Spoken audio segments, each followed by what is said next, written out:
नमस्कार। आप सुन रहे हैं द बॉलीवुड रेडियो और मैं हूं आपके साथ आकाश।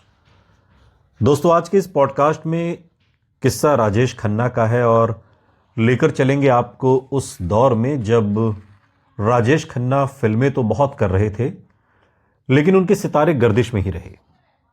हालांकि इंडस्ट्री में अधिकांश अभिनेता और निर्माता वही थे जो उससे पहले वाले दशक में थे, जब राजेश खन्ना की तूती बोल रही थी। फिर भी 80 के दशक की फिल्मों में बहुत बदलाव आ गया था। राजेश खन्ना के लिए यह दशक बहुत व्यस्त होने के अलावा और भी कुछ होने वाला था।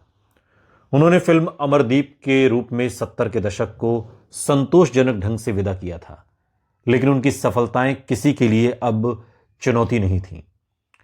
एक ताज जीतने वाले का मुकाबला करने वाले अमिताभ बच्चन ने 1975 और 1979 के बीच काफी जमीन तय कर ली थी और वन मैन इंडस्ट्री बनने की राह पर थे। उसी दौरान कल्पना से बाहर राजेश खन्ना तकलीफ देने वाली हद तक सबसे ज्यादा मेहनताना पाने वाले अभिनेता के रूप में अमिताभ बच्चन के बेहद करीब आ गए। लेकिन अब उनका बेहतरीन से बेहतरीन भी कोई खास मायने नहीं रखता था। राजेश खन्ना ने 80 के दशक की शुरुआत उनके लिए एक नामुमकिन सी लगने वाली फिल्म के साथ की, हॉरर फिल्म, डर पैदा करने वाली। और हॉरर फिल्मों ने कभी भी हिंदी सिनेमा के बड़े सितारों को लुभाया नहीं था और चंद ही अभिनेताओं का यह किला थी, 50 और 60 के दशक वाली एक्शन फिल्मों की तरह।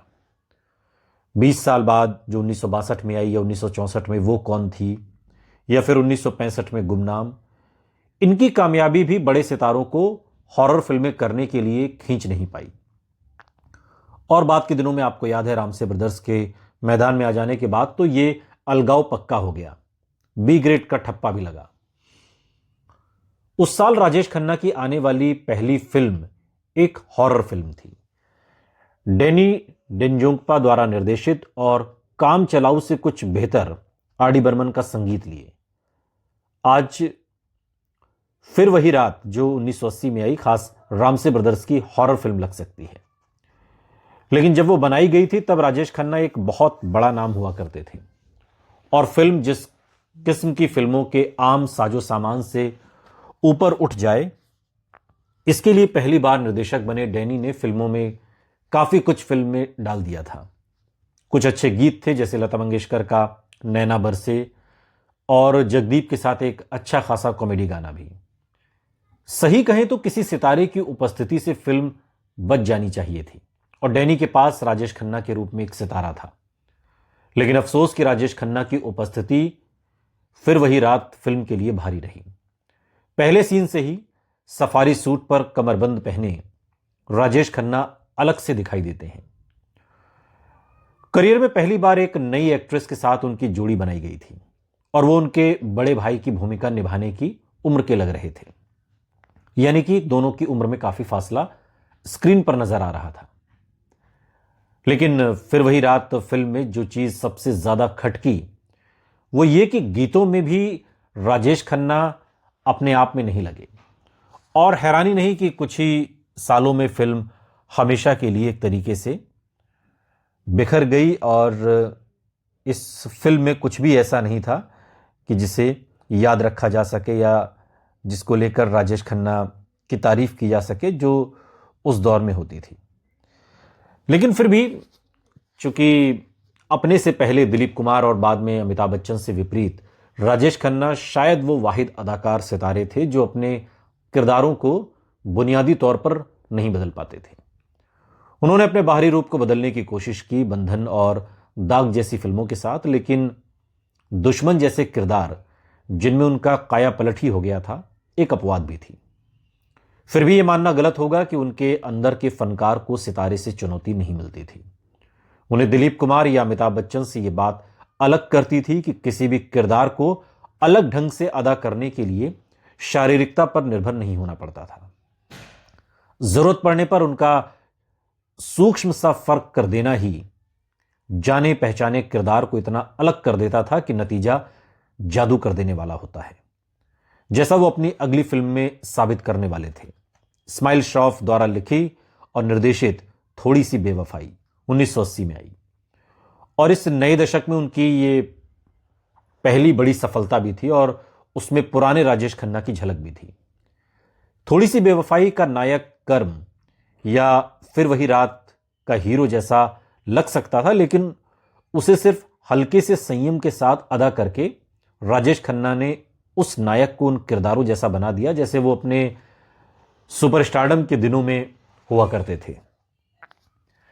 राजेश खन्ना ने अपनी खास अदाओं पर काबू रखा जिससे कि वो मुमकिन लगने लगा, सितारा अदाकार पर हावी नहीं हुआ था।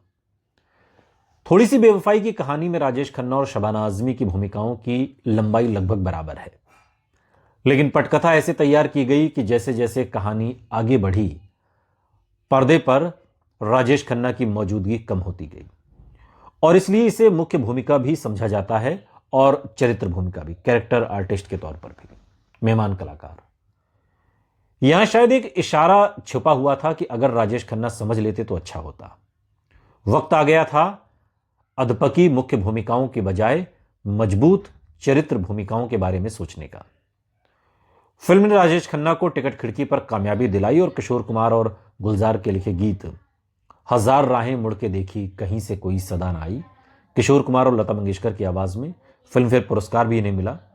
खय्याम का संगीत थोड़ी सी बेवफाई की रूह है और चाहे आने वाले दशकों में फिल्म इतनी अच्छी नहीं मानी गई, लेकिन उसके गीत जैसे आंखों में हमने आपके सपने बसाए बहुत मशहूर गाना है किशोर कुमार लता मंगेशकर का, या आज बिछड़े जो भूपिंदर की आवाज में है, या मौसम मौसम लवली मौसम सुलक्षणा पंडित और अनवर का गाया गाना, ये बहुत लोकप्रिय गीत रहे।